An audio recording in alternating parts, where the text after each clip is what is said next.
નમસ્કાર વિદ્યાર્થી મિત્રો, હું કેતન મોલિયા તપોવન સાયન્સ એકેડેમીમાં તમારું હાર્દિક સ્વાગત કરું છું.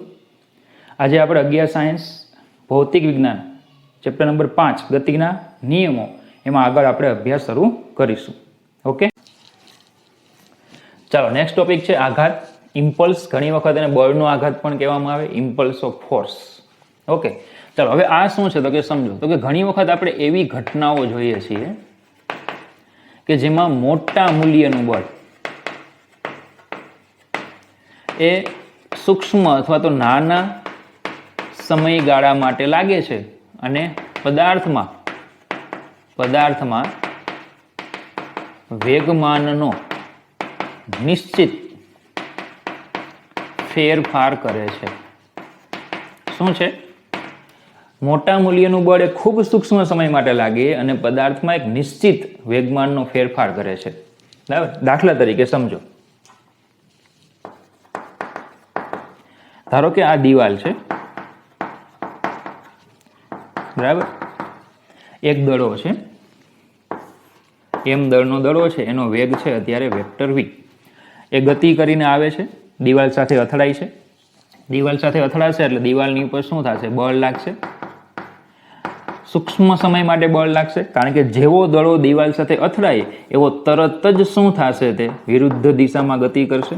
ધારો કે એનો વેગ છે v'. દડો જેવો દિવાલ સાથે અથડાય એવો તરત જ શું થશે? વિરુદ્ધ દિશામાં પાછો ફેંકાશે. તો આ વખતે જે આ બળ લાગે છે એ દિવાલને કેવું લાગશે? મોટું બળ લાગશે અને સૂક્ષ્મ સમયમાં લાગશે. દાખલા તરીકે આપણે ક્રિકેટનો વિચાર કરીએ તો બેટ્સમેન, બરાબર, કે જે બેટ લઈને ઊભો છે, બોલર છે, દડો ફેંકે છે, બેટ્સમેન દડાને ફટકારે ત્યારે બેટ સાથેનો જે સંપર્ક થાય છે એ સમય કેવો હશે? ખૂબ ઓછો. અને બેટ જે છે એ બળ લગાડશે, દડો જે બળ લગાડશે એ બળ કેવું હશે? મોટા મૂલ્યનું બળ હશે, સૂક્ષ્મ સમય માટે લાગશે. બરાબર? આ મોટા મૂલ્યનું બળ સૂક્ષ્મ સમયમાં લાગે તો વેગમાનનો ફેરફાર ઉત્પન્ન કરે છે જે નિશ્ચિત હોય, જે આપણે માપી શકીએ. દાખલા તરીકે વેગમાનનો ફેરફાર વેક્ટર p બરાબર અંતિમ વેગમાન માઇનસ પ્રારંભિક વેગમાન ઇક્વલ ટુ અંતિમ વેગમાન એટલે અંતિમ વેગ m vector v dash minus m vector v. તો m equal to vector v dash minus vector v. તો બોલો, આપણે વેગમાનનો ફેરફાર ખૂબ સરળતાથી માપી શકીએ અને વેગમાનમાં એક નિશ્ચિત ફેરફાર કરે છે. બોલજો, ખબર પડે? તો મોટા મૂલ્યનું બળ સૂક્ષ્મ સમયગાળા માટે લાગે છે અને પદાર્થમાં વેગમાનમાં નિશ્ચિત ફેરફાર ઉત્પન્ન કરે છે. બરાબર? તો આ બળ અને સૂક્ષ્મ સમય ગાળાનું અલગ અલગ મારે માપન કરવું હોય એ અઘરું છે. કેવડું બળ લાગ્યું અને સૂક્ષ્મ સમયગાળો જે છે, સંપર્ક સમય, જેવો અથડાયો તરત પાછો આવે, તો એ સૂક્ષ્મ સમય અને બળ એનું અલગ અલગ રીતે માપન કરવું એ કેવું છે? અઘરું છે. પણ એમનો જે ગુણાકાર હોય એ ગુણાકારનું માપન સહેલું છે. કેવું છે? સહેલું છે. તો બોલો, f અને ડેલ્ટા ટી નો હું ગુણાકાર કરું તો બોલો વેક્ટર ડેલ્ટા પી આવે. કારણ કે આપણે સૂત્ર ભણી ગયા ન્યૂટનના બીજા નિયમમાં, f equal to delta vector P by delta T. તો બોલો, વેગમાનનો ફેરફાર તમે સરળતાથી માપી શકો. એ કેટલા વેગથી જાય છે માપી લો, પાછો આવે ત્યારે કેટલો વેગ હોય એ માપી લો, દળ તો ખબર હોય આપણને, મૂકી દો એટલે વેગમાનનો ફેરફાર સરળતાથી મળી જાય. તો આ જે ગુણાકાર આવે છે f અને ડેલ્ટા ટી નો જે ગુણાકાર આવે એને કહેવામાં આવે છે આઘાત. તો ટૂંકમાં આઘાત એટલે બળ ગુણ્યા સમયગાળો equal to f delta T. આઘાત એટલે બળ ગુણ્યા સમયગાળો f delta T equal to delta પી. તો આ સૂત્ર યાદ રાખવાનું આપણે. આઘાત, ઇમ્પલ્સ ઓફ ફોર્સ, એની કોઈ સંજ્ઞા નથી, બેઝિકલી એને I વડે દર્શાવવામાં આવે કારણ કે ઇમ્પલ્સ ઓફ ફોર્સ છે એટલે. બરાબર? તો f delta T equal to delta પી. બોલો, ખબર પડી? તો વેગમાનમાં નિશ્ચિત ફેરફાર ઉત્પન્ન કરવા માટે વેગમાનમાં નિશ્ચિત મૂલ્યનો ફેરફાર ઉત્પન્ન કરવા માટે ઉત્પન્ન કરવા માટે શું છે? વેગમાનમાં નિશ્ચિત મૂલ્યનો ફેરફાર ઉત્પન્ન કરવા માટે ટૂંકા સમયગાળામાં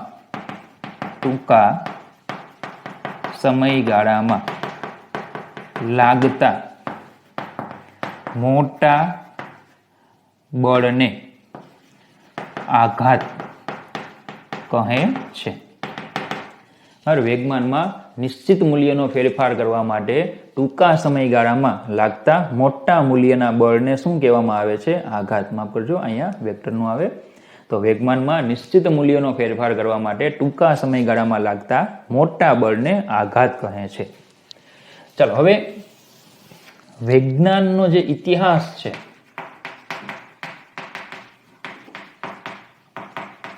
એ વિજ્ઞાનના ઇતિહાસમાં આ જે આઘાત છે એટલે કે આઘાતી બળ છે એને જે બીજા બધા બળો જે છે એ બળો કરતા સંકલ્પનાની દ્રષ્ટિએ અલગ માનવામાં આવે છે.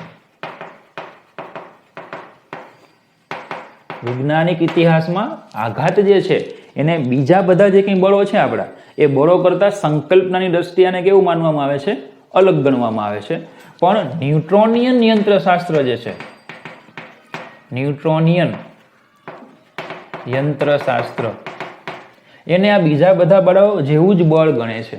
ન્યુટોનિયન યંત્રશાસ્ત્ર એને આ જે આઘાતી બળ છે એને વ્યવહારમાં જે બીજા બળો છે એના જેવું જ ગણે છે. એટલે કે આમાં કોઈ ભેદભાવ નથી, એમાં ભેદભાવ ગણવામાં આવતો નથી. બરાબર. પણ એટલું ખાસ યાદ રાખવાનું કે જે આઘાતી બળ છે, આઘાતી બળ એટલે કેવું બળ? તો કે સૂક્ષ્મ અથવા તો નાના સમયગાળામાં લાગતું મોટું બળ હોય. શું હોય? સૂક્ષ્મ અથવા તો નાના સમયગાળામાં લાગતું કેવું હોય? આ મોટું બળ હોય. તો ટૂંકમાં શું છે કે સૂક્ષ્મ સમયમાં જે કંઈ પણ બળ લાગે અને જો મોટા હોય તો એ બળોને આઘાતી બળો તરીકે ગણવામાં આવે છે. સૂક્ષ્મ સમયગાળામાં લાગતા મોટા મૂલ્યના બળને શું કહેવામાં આવે છે? આઘાતી બળ. બોલો, ખબર પડે?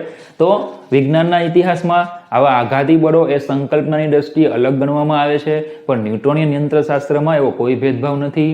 પણ ખાલી એટલું કે આઘાતી બળમાં મોટા મૂલ્યનું બળ હોય અને સૂક્ષ્મ સમયગાળામાં લાગે. બરાબર. તો ચલો, આઘાતી બળમાં આપણને ખાલી આટલું જ આપ્યું છે. તમારે ખાસ એ યાદ રાખવાનું કે તમને એમ પૂછે કે બળનો આઘાત મેળવો એવું તમને પૂછાય, અથવા આઘાત મેળવો એવું તમને પૂછાય, તો તમારે શું કરવાનું? બળનો આઘાત મેળવો એવું પૂછાય એટલે તમારે વેગમાનનો ફેરફાર ગણવાનો. શું ગણી નાખવાનો? વેગમાનનો ફેરફાર.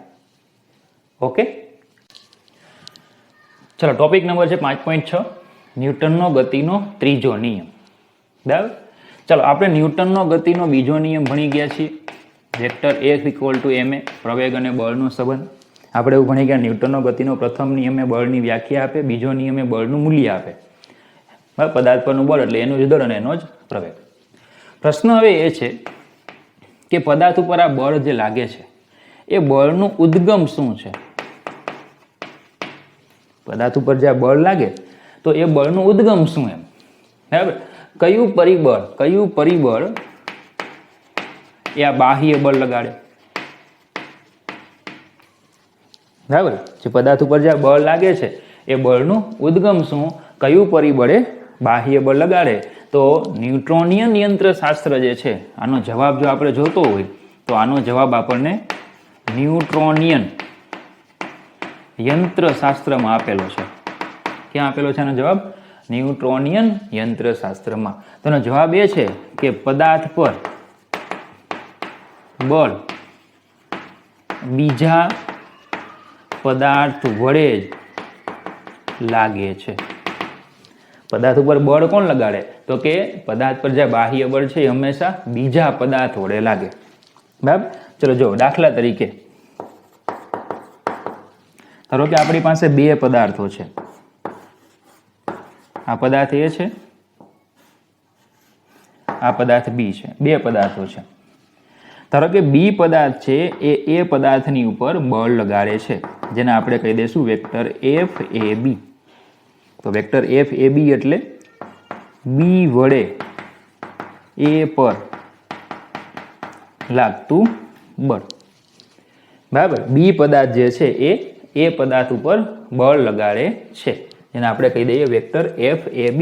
તો FAB એટલે બી વડે એ ઉપર લાગતું બળ. તો હવે પ્રશ્ન એ થાય કે શું બદલામાં એ વડે બી ઉપર બળ લાગે કે નહીં એમ. તો બદલામાં એ પદાર્થ જે છે એ બી પદાર્થ ઉપર બળ લગાડે કે નહીં. તો બોલો, સંજ્ઞા તો તમને ખ્યાલ આવે કે આ બી વડે એ ઉપર લાગતું બળ, આ એ વડે બી ઉપર લાગતું બળ. બોલજો, ખબર પડે. બી પદાર્થ એ પદાર્થ ઉપર બળ લગાડે છે FAB. તો પ્રશ્ન એ કે શું બદલામાં એ પદાર્થ બી પદાર્થ ઉપર બળ લગાડે? તો એનો જવાબ છે હા. ન્યૂટનને પૂછો ને તો એ શું કહે? હા.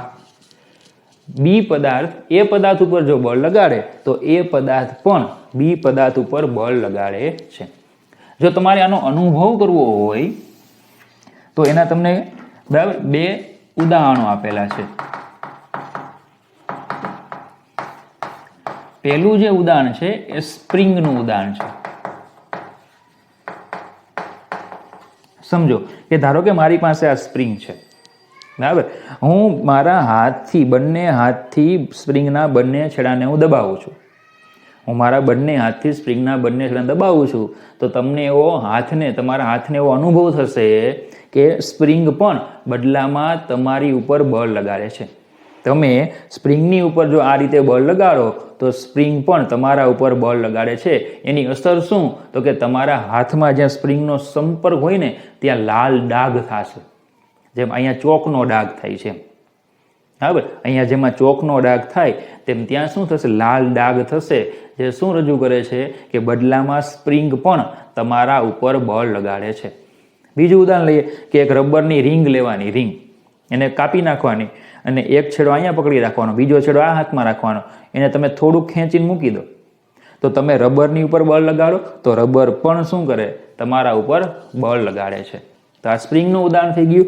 પણ અહીંયા બળ લાગે છે એવો અનુભવ થાય છે. કેમ? તો કે અહીંયા સ્પ્રિંગ અને તમારા હાથ વચ્ચે સંપર્ક છે. પણ ધારો કે સંપર્ક ન હોય તો, દાખલા તરીકે પૃથ્વી અને કોઈ પદાર્થનું ઉદાહરણ આપણે લઈએ. બોલજો, તમને ખ્યાલ જ છે કે પૃથ્વી બધા પદાર્થ ઉપર અધો દિશામાં બળ લગાડે છે.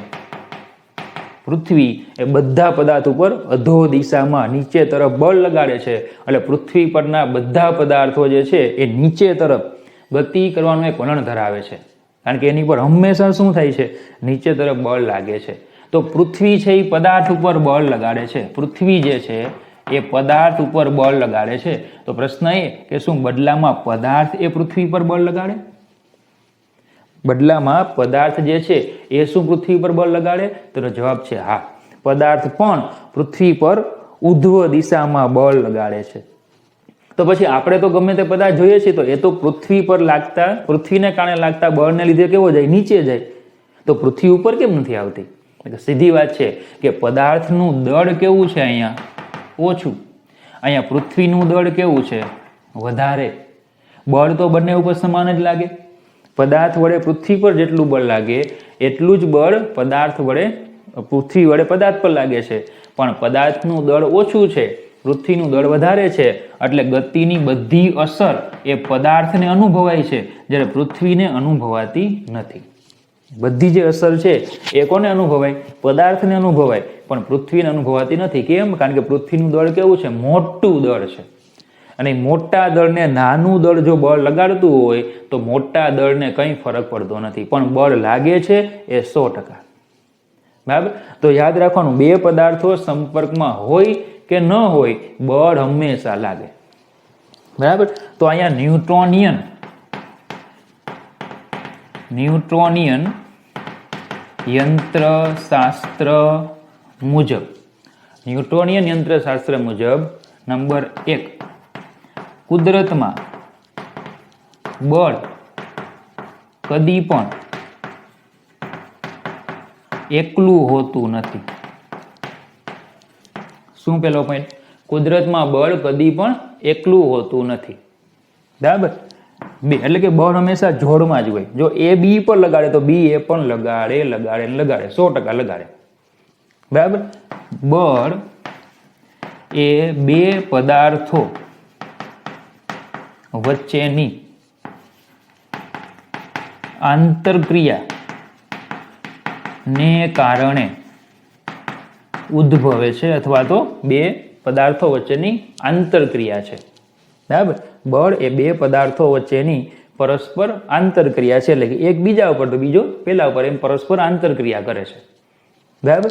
ત્રીજું, બળ હંમેશા જોડમાં જ હોય છે. બળ હંમેશા જોડમાં જ હોય છે. જેટલા પેલા મુદ્દાની જેમ જ, એકલું બળ નથી, એટલે કે મતલબ કે બળ હંમેશા કેવું હોય? જોડમાં હોય. બરાબર.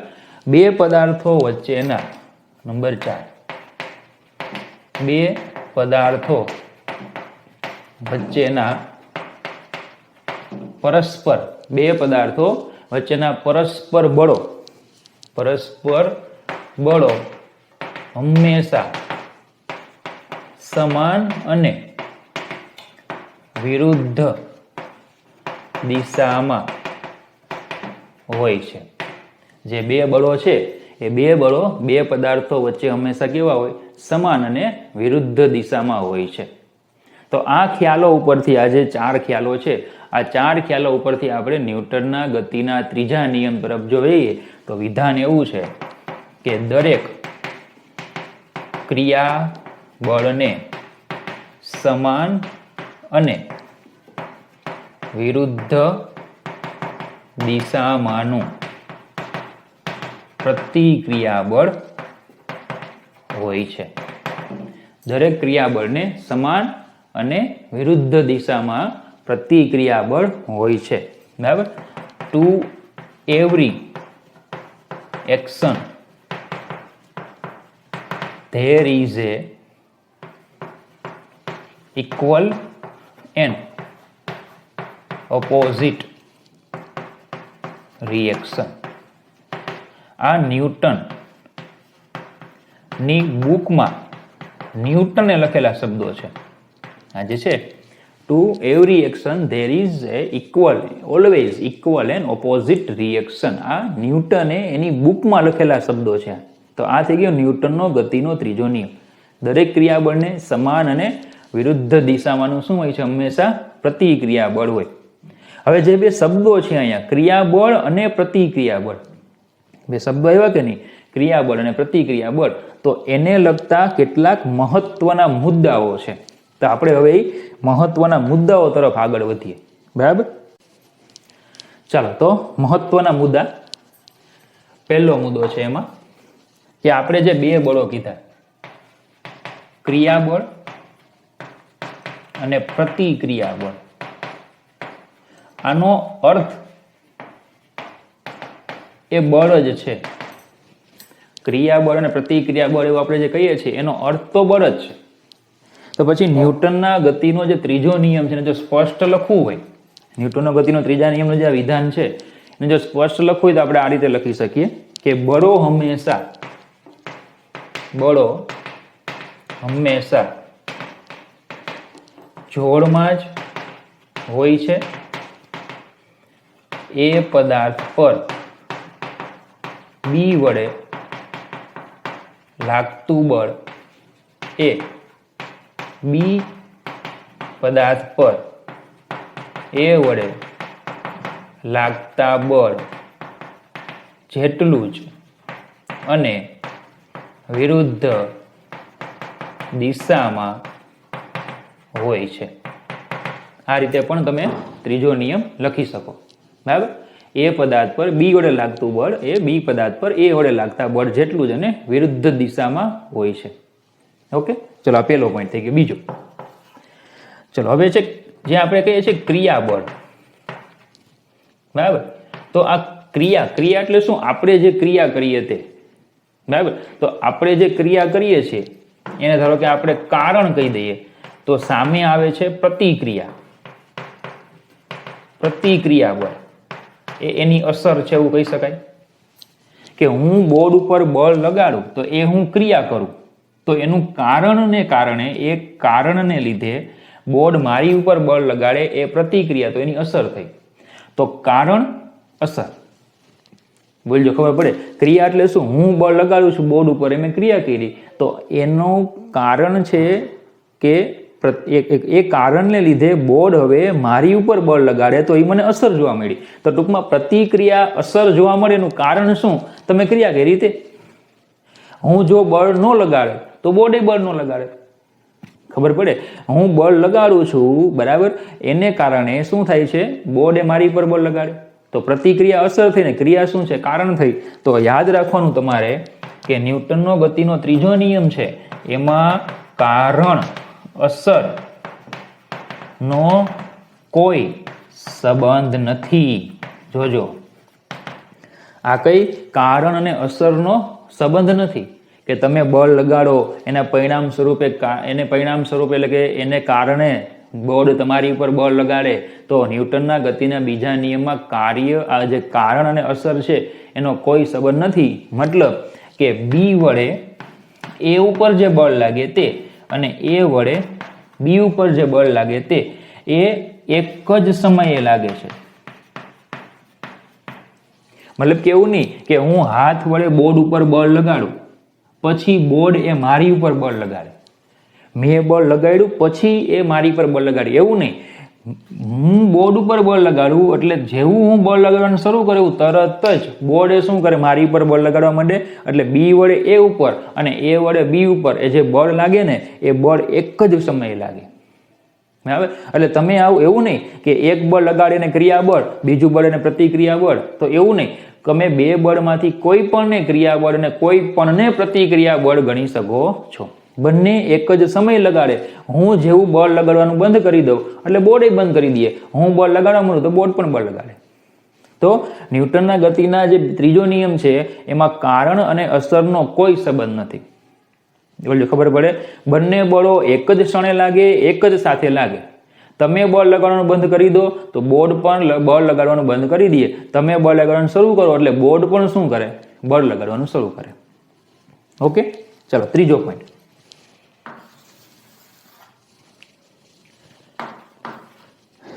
કે જે આ બંને બળો લાગે છે એ બંને બળો જુદા જુદા પદાર્થ પર લાગે છે.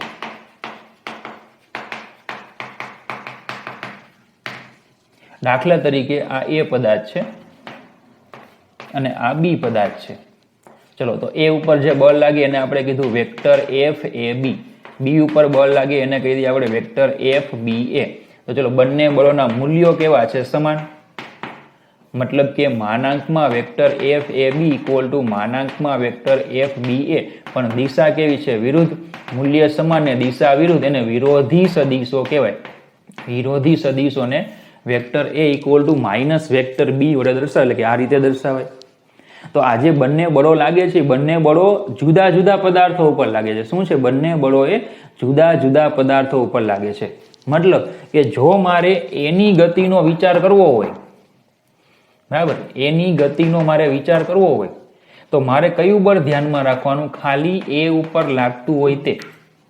જો મારે બી ની ગતિનો વિચાર કરવો હોય તો મારે કયું બળ ધ્યાનમાં રાખવાનું? બી ઉપર લાગતું હોય તે. જો હું પછી એની ગતિનો વિચાર કરતો અને હું એમ કહું કે આ એફ એ બી વત્તા F B A equal to 0, જો આપણે આવું કહી દઈએ, એની ગતિનો હું વિચાર કરું છું ને પછી હું એમ કહી દઉં કે ભાઈ એફ એ બી અને એફ બી એ, બરાબર, બંને બળોનો સરવાળો થઈને 0 થઈ જાય છે, તો આ શું છે? અસત્ય છે. તમે આવું લઈ શકો નહીં, આ ભૂલ ભરેલું છે. એની ગતિનો વિચાર કરતા હો તો એ ઉપર જે બળ લાગતું હોય એને જ તમારે ધ્યાનમાં લેવું જોઈએ.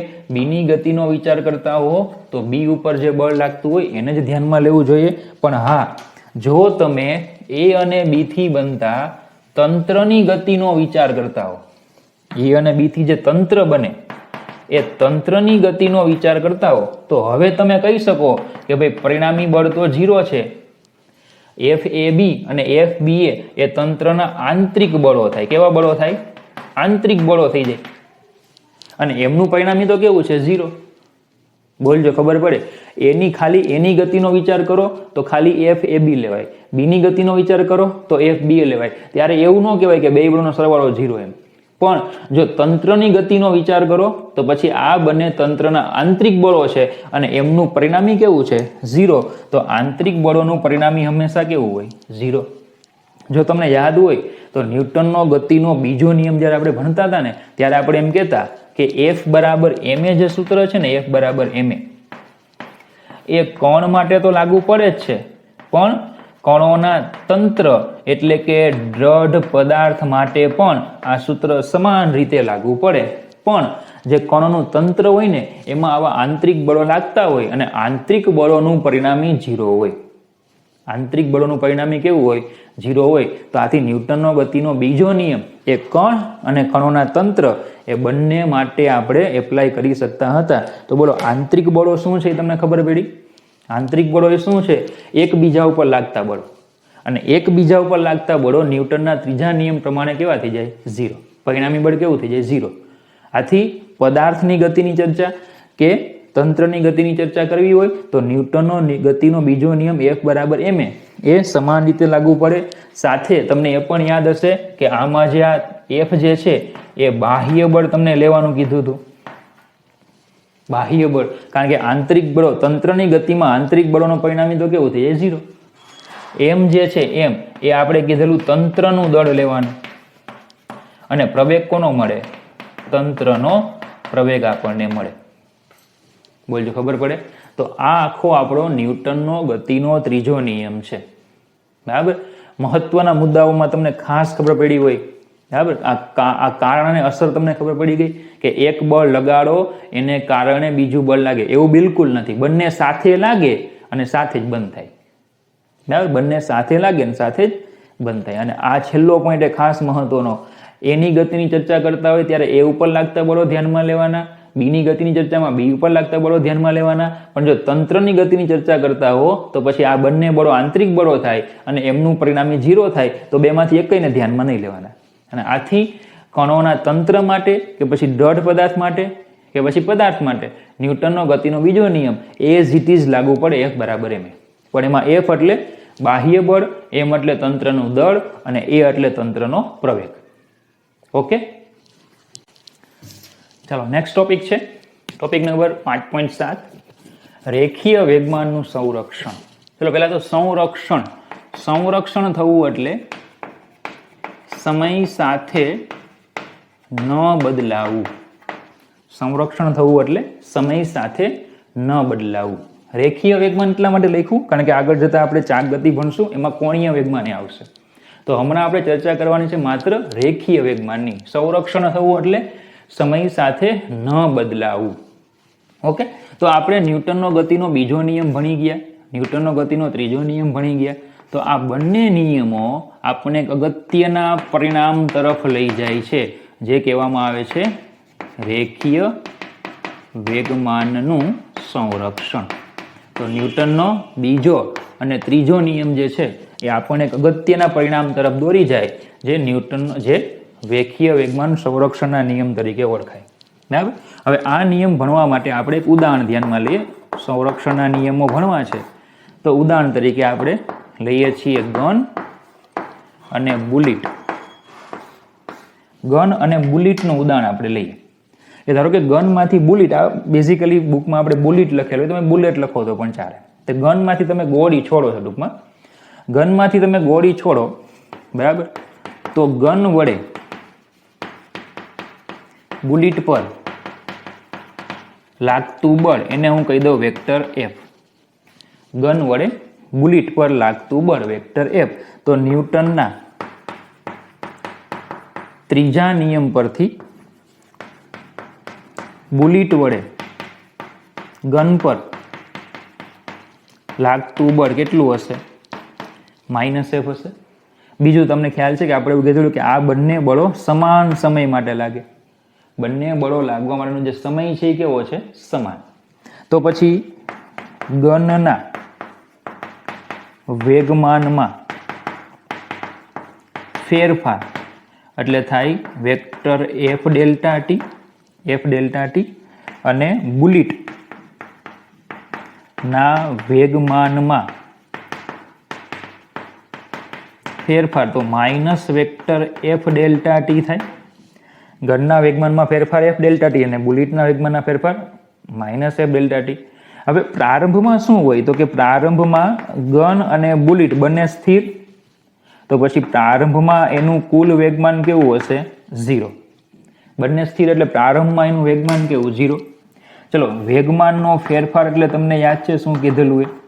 અંતિમ વેગમાન માઇનસ પ્રારંભિક વેગમાન. અંતિમ વેગમાન માઇનસ પ્રારંભિક વેગમાન. તો પછી વેગમાનનો ફેરફાર ઇક્વલ ટુ અંતિમ વેગમાન પ્રારંભિક 0. તો વેગમાનનો ફેરફાર કેટલો થશે? અંતિમ વેગમાન જેટલો થાય. ટૂંકમાં શું છે કે જો પ્રારંભ 0 હોય, પ્રારંભ જો 0 હોય તો ફેરફાર છે ને અંત જેટલો થાય. તો ટૂંકમાં આ જે વેગમાનનો ફેરફાર છે તમે એને ગનનું અંતિમ વેગમાન અને બુલેટનું અંતિમ વેગમાન કહી શકો. ગનનું અંતિમ વેગમાન અને બુલેટનું અંતિમ વેગમાન કહી શકો, કારણ કે પ્રારંભ 0 છે તો ફેરફાર એટલે જ અંત. આ ફેરફાર એટલે જ શું થઈ જશે?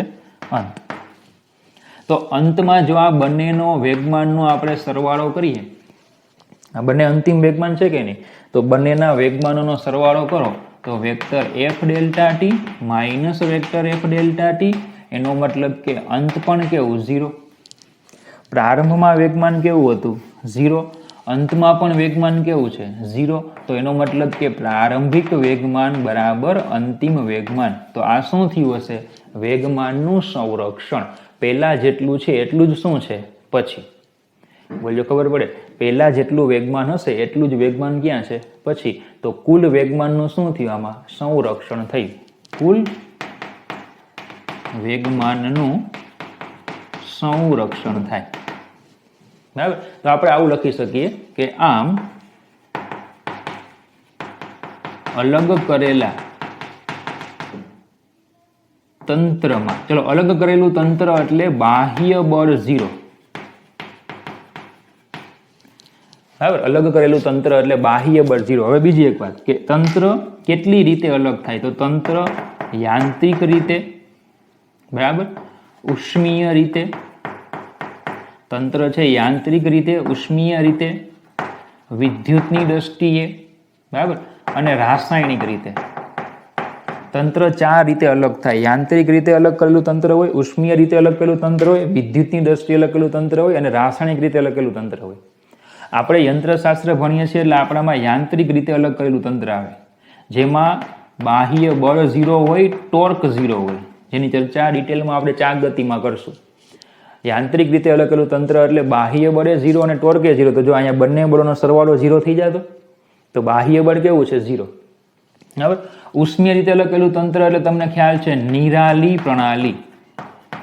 તમે કેમેસ્ટ્રીમાં ભણી ગયા. નિરાલી પ્રણાલી, અંદરથી ઉષ્મા બહાર ન જાય, બહારથી ઉષ્મા અંદર ન આવે. બરાબર? એને ઉષ્મીય રીતે અલગ કરેલું તંત્ર કહેવાય. બરાબર?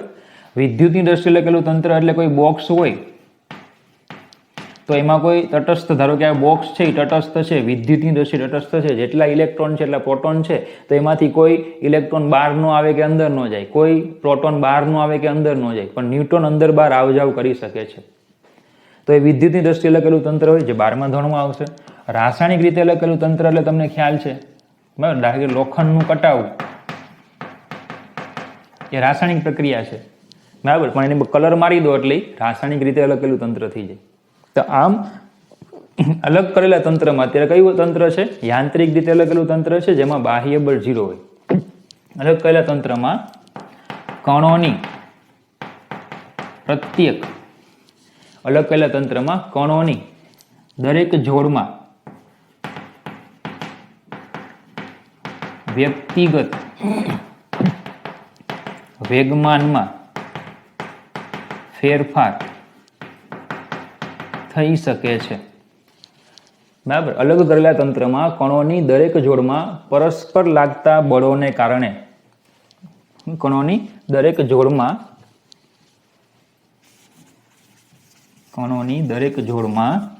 પરસ્પર લાગતા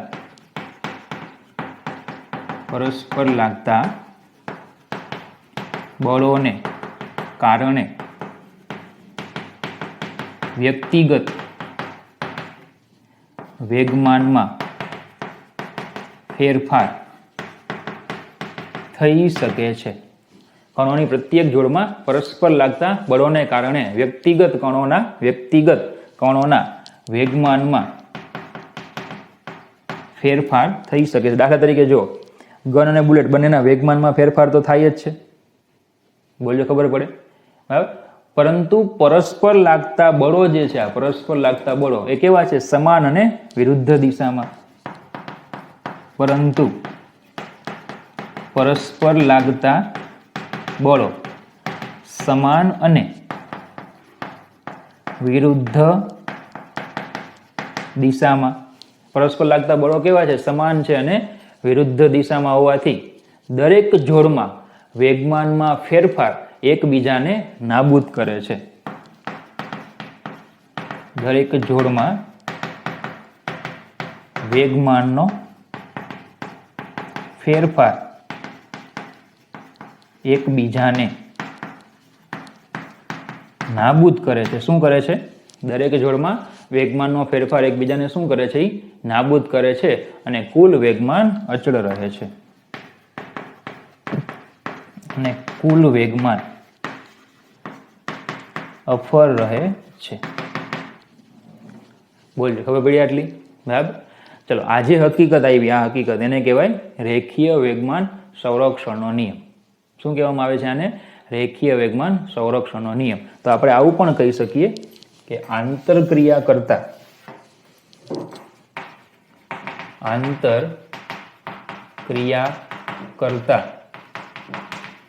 કણોના તંત્રનું કુલ રેખીય વેગમાન અચળ હોય છે. આંતરક્રિયા કરતા તંત્રોના, કણોના બનેલા તંત્રોના, બરાબર, કણોના તંત્રનું કુલ રેખીય વેગમાન અચળ રહે છે, પણ અલગ કરેલા તંત્રમાં. આંતરક્રિયા કરતા અલગ કરેલા તંત્રના કણોના તંત્રનું કુલ રેખીય વેગમાન અચળ રહે છે. બોલજો ખબર પડે. આંતરક્રિયા કરતા કણોના તંત્રનું અથવા તો આંતરક્રિયા કરતા કણોના અલગ કરેલા તંત્રોનું કુલ રેખીય વેગમાન અચળ રહે છે, જેને શું કહેવામાં આવે છે? રેખીય વેગમાન સંરક્ષણનો નિયમ. બોલો ખબર પડે શું કહેવાય આને? રેખીય વેગમાન સંરક્ષણનો નિયમ. તો ચલો, પહેલા આપણે ગન અને બુલેટનું આ ઉદાહરણ લીધું, બરાબર. એમાં આ ખાસ આટલા વાક્યો અલગ કરેલા તંત્રમાં, એટલે તમને કીધું અલગ કરેલું તંત્ર એટલે કેટલી રીતે થાય. કણોની પ્રત્યેક જોડમાં પરસ્પર લાગતા બળોને કારણે વ્યક્તિગત કણોના વેગમાનમાં ફેરફાર થઈ શકે છે. એક એક કણોના વેગમાનમાં ફેરફાર થઈ શકે છે, પરંતુ આ ફેરફારો કેવા હોય? સમાન અને વિરુદ્ધ દિશામાં હોય. તેથી દરેક જોડમાં વેગમાનનો ફેરફાર એકબીજાને નાબૂદ કરે. આ વેગમાનનો ફેરફાર છે એ શું કરે છે? એકબીજાને નાબૂદ કરે છે, બરાબર. અને કુલ વેગમાન અફર રહે છે. કુલ વેગમાન કેવું રહે છે? અફર રહે છે. ઓકે, ચલો બીજું ઉદાહરણ લઈએ.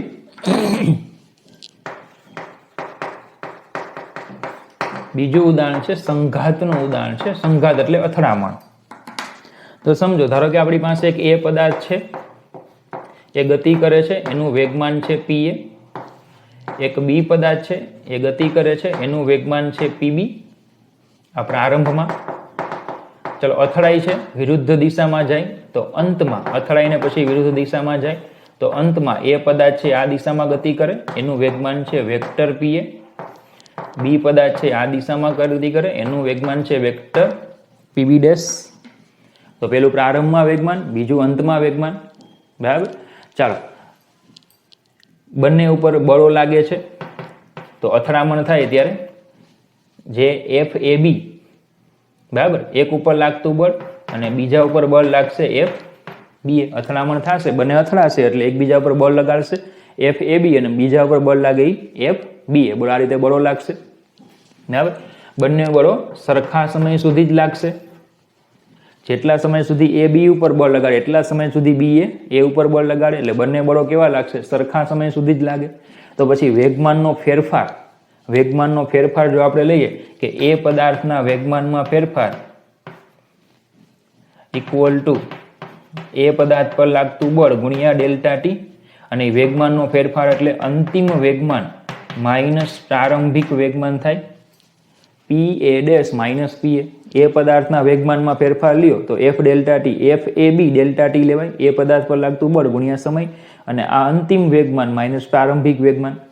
ચલો, સેમ એ જ રીતે બી પદાર્થના વેગમાનમાં ફેરફાર ગણવો હોય તો એફ બી એ એની ઉપર લાગતું બળ એટલે કે બી ઉપર લાગતું બળ ગુણ્યા ડેલ્ટા ટી, અથવા તો બીજી રીતે લખવું હોય તો PB dash minus PB, vector PB dash minus PB. પણ હવે સમજો ન્યૂટનના ત્રીજા નિયમ પ્રમાણે F A B equal to minus F B A છે. F A B equal to શું છે? માઇનસ એફ બી એ છે. બંને બાજુ ડેલ્ટા ટી વડે ગુણાકાર કરો તો F A B delta T equal to minus F B A delta T થાય. ચલો F A B delta T અહીંયા મૂકી દો, F B A delta T અહીંયા મૂકી દો એટલે આવું આવશે. ચલો આ આવશે vector P A dash minus vector P A equal to minus vector PB dash minus vector PB. ચલો vector P A dash minus vector P A equal to minus PB dash minus minus plus PB.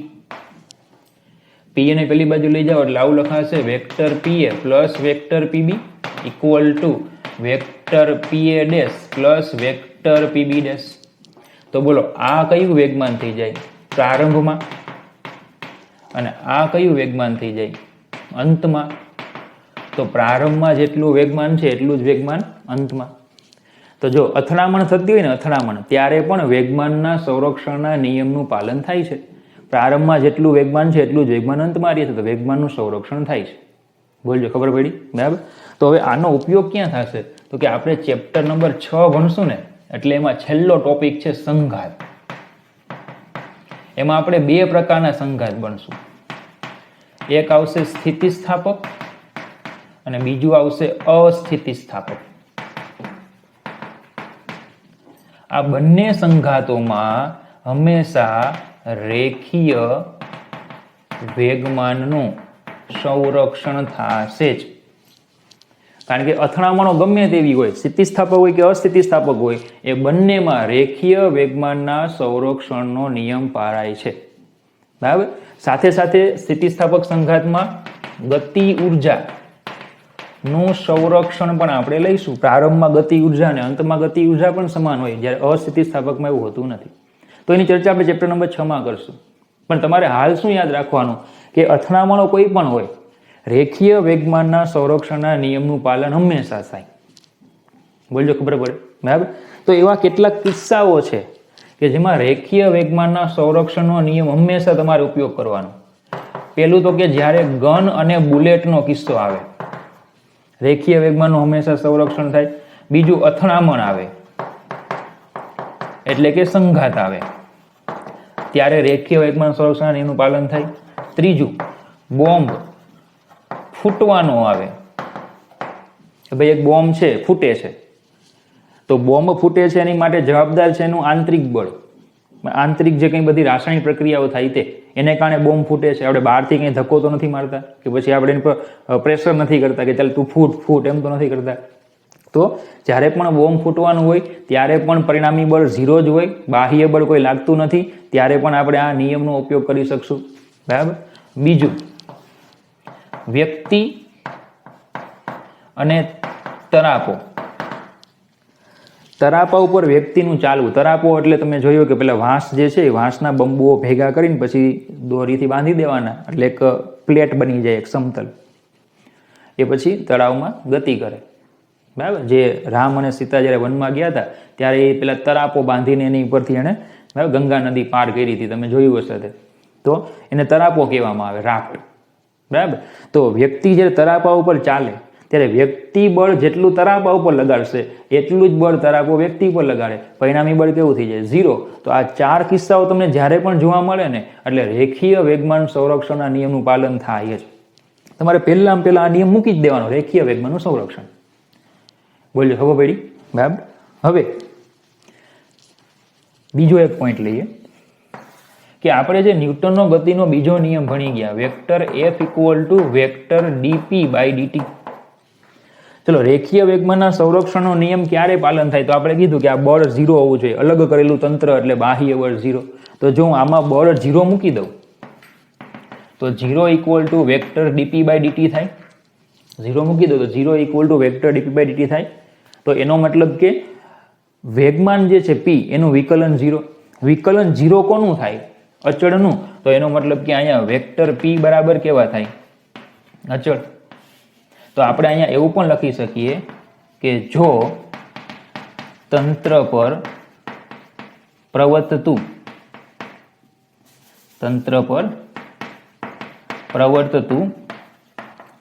પરિણામી બાહ્ય બળ શૂન્ય હોય તો તંત્રનું કુલ રેખીય વેગમાન અચળ હોય છે. તો આને પણ રેખીય વેગમાન સંરક્ષણનો નિયમ કહેવાય. બરાબર. F = dp/dt. એમાં જો f બરાબર 0 કરી નાખો તો dp/dt બરાબર અચળ, dp/dt બરાબર 0 થાય. મતલબ કે p અચળ થાય, કારણ કે અચળનું વિકલન 0 થાય. તો જો તંત્ર પર પ્રવર્તતું પરિણામી બાહ્ય બળ શૂન્ય હોય તો તંત્રનું કુલ રેખીય વેગમાન અચળ. આને પણ રેખીય વેગમાન સંરક્ષણનો નિયમ કહેવાય. જો તંત્ર પર પ્રવર્તતું પરિણામી બાહ્ય બળ શૂન્ય તો તંત્રનું કુલ રેખીય વેગમાન અચળ. તો જોજો, આજે છે ને આટલો ક્વેશ્ચન એ તમને થિયરીમાં પૂછે એના માટે છે આખું. રેખીય વેગમાન સંરક્ષણનો નિયમ ગન અને બુલેટના ઉદાહરણથી સમજાવો, અથવા રેખીય વેગમાન સંરક્ષણનો નિયમ સંઘાતના ઉદાહરણથી સમજાવો. તો તમારે એ ઉદાહરણની ચર્ચા કરવાની. આ વાક્યો તો લખવાના છે. ઉદાહરણ તમે કોઈ પણ લ્યો, વાક્ય તો તમારે લખવા જ પડે. પણ આ કન્સેપ્ટ છે કે રેખીય વેગમાન સંરક્ષણ ક્યારે થાય? તો કે તંત્ર પર લાગતું પરિણામી બાહ્ય બળ શૂન્ય હોય એવા બધા કિસ્સાઓમાં રેખીય વેગમાન સંરક્ષણનો નિયમ એપ્લાય કરવાનો. મોટા ભાગે આ 4 કિસ્સાઓ હોય: ગન બુલેટ હોય, અથડામણ હોય, બોમ્બ ફૂટવાની ક્રિયા હોય, કે વ્યક્તિને તરાપો હોય. બોલ્યો, ક્લિયર થયું આટલું? તો આ થઈ ગયું રેખીય વેગમાનનું સંરક્ષણ. બહુ મહત્વનો પોઈન્ટ છે. આના આધારિત ઘણા બધા દાખલાઓ તમારે JEE નીટમાં આવશે. સાથે ચેપ્ટર નંબર હવે જે આવવાના છે 6ઠું 7મું, એમાં બધામાં રેખીય વેગમાનના સંરક્ષણના નિયમનું પાલન ઘણી બધી વખત થશે. ઓકે.